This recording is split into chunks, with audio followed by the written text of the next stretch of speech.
At Midway, the Pacific War didn't just shift, it flipped. It wasn't a change that happened over months or even over years.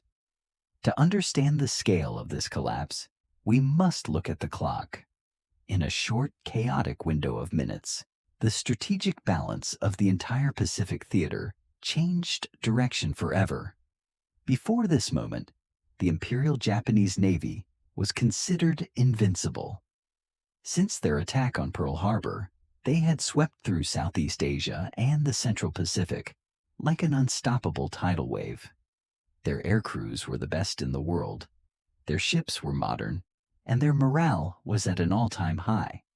But at Midway, that wave met a wall built of timing, desperate courage, and cold, hard decisions. This is the story of how a series of small tactical errors, combined with a single vulnerable deck cycle, created a window of opportunity that would define the 20th century. The stakes were absolute. If the Americans lost their remaining carriers here, there would be nothing left to defend the west coast of the United States from a full-scale invasion. The battle began long before the carriers met on the open sea. It started in the basement offices of Pearl Harbor, in a unit known as Station HYPO. Here, Commander Joe Rochefort and a team of cryptanalysts worked in shifts, fueled by coffee and desperation, to shatter the Japanese naval code, JN-25. The Japanese were planning a massive operation against a target they called AF.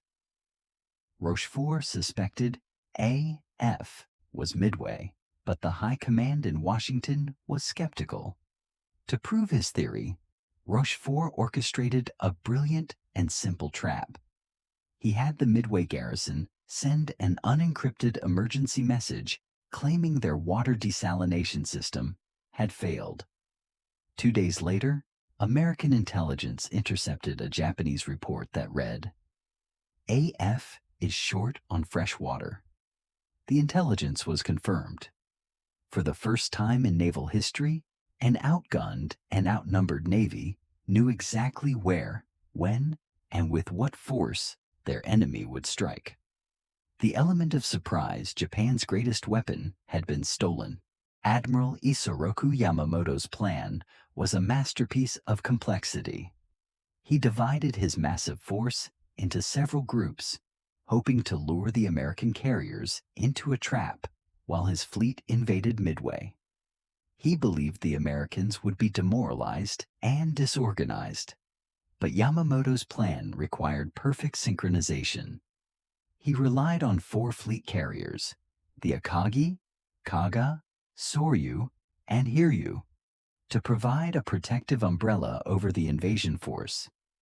These ships represented the heart of the Kido Butai, the first air fleet. However, the Japanese did not know that 3 American carriers, the Enterprise, the Hornet, and the miraculously repaired Yorktown, were already waiting for them northeast of Midway.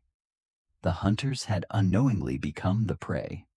The Japanese relied on a scouting plan that was flawed from the start, leaving large gaps in their visual range. June 4, 1942. At 04:30 a.m., the Japanese carriers launched their first strike of 108 planes against Midway. Admiral Nagumo, commanding the carriers, was confident but cautious. As the morning progressed, the friction of war began to take hold. A Japanese scout plane from the cruiser tone was delayed by half an hour due to a faulty catapult. This 30-minute delay would change the course of history. While Nagumo's first wave was returning from Midway, he received a shocking report. An American carrier had been spotted. Nagumo was now faced with a paralyzing choice. His reserve planes were armed with land attack bombs for a second strike on Midway. To attack the American carrier, he would have to swap those bombs for torpedoes. He ordered the change, then hesitated, then changed his mind again. On the decks of the Japanese carriers, the scene was one of frantic, lethal chaos. To save time, the mechanics did not return the land attack bombs to the protected magazines below. Instead, they stacked them on the flight decks and in the hangars. Fuel lines were snaking across the wooden planks as planes were being refueled. This is the deck cycle, the most vulnerable moment for any aircraft carrier. At that exact moment, a series of uncoordinated American attacks by torpedo bombers began. Although these attacks were decimated by Japanese Zero fighters, they served a crucial purpose. They drew the Japanese air cover down to sea level. The sky at 14,000 feet was left completely unguarded.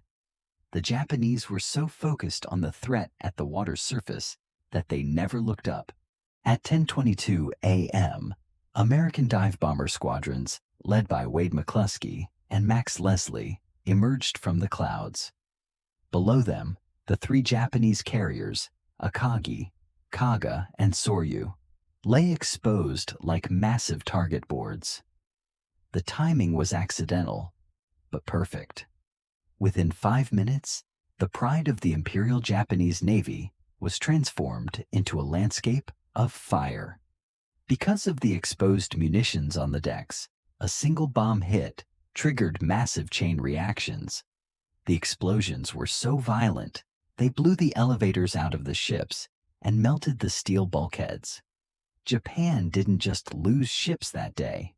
They lost their most experienced pilots and their elite aircraft mechanics. By the time the sun set, the strategic initiative in the Pacific had been permanently seized by the United States. Midway reminds us that history is not written by the strongest, but by those who can master the window of opportunity. It was a victory of intelligence, timing, and the incredible bravery of pilots who knew they might not return. The invincible Kido Butai was shattered. The Pacific War would continue for 3 more bloody years, but after Midway, Japan was always on the retreat. The window had closed for the empire, and it would never open again. Next time, we go back to the beginning, to the silent warnings of Pearl Harbor and the mistakes that led to the Day of Infamy.